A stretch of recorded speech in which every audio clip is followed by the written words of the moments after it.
Hi, I'm Jim Nairn. I'm a professor in the Department of Psychological Sciences, and I'm here to give you a brief introduction to the research requirement. Now, you might wonder why we make you participate in research as part of introductory psychology. Well, there are really two reasons.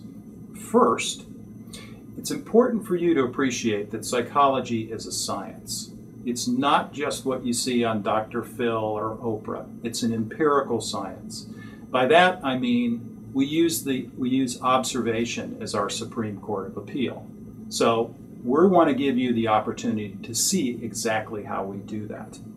And second, the research requirement enables you to see how actual experiments are conducted. And the experiments that we do here in the Department of Psychological Sciences are representative of the way research is conducted around the world. And this research that's going on here at Purdue is often cutting edge, leading to the generation of new knowledge that can be used in very practical situations. Let me give you a couple of examples.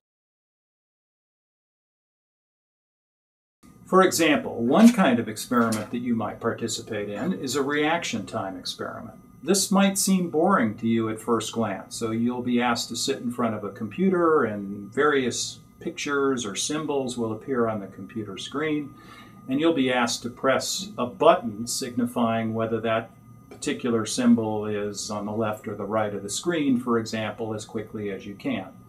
Now, why would we do something like this? Well, actually, it turns out that your reaction time to the way stimulus configurations appear on a screen can tell us a great deal about how to design, say, cockpits in F-16s or 747s.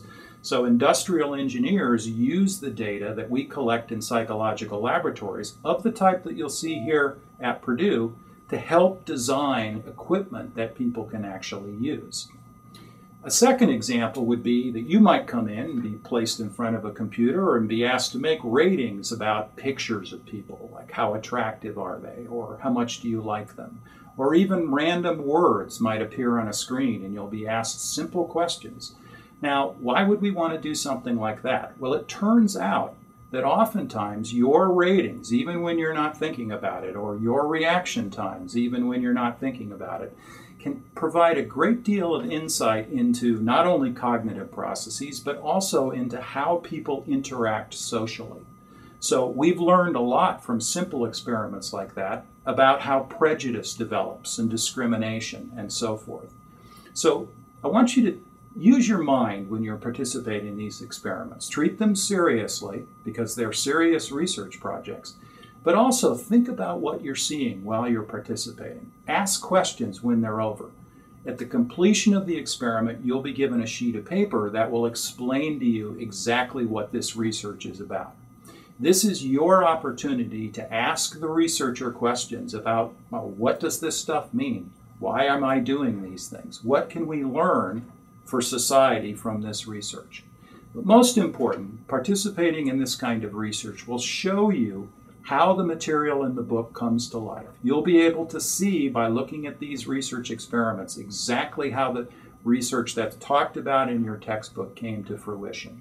So have fun and enjoy your research experience here at Purdue.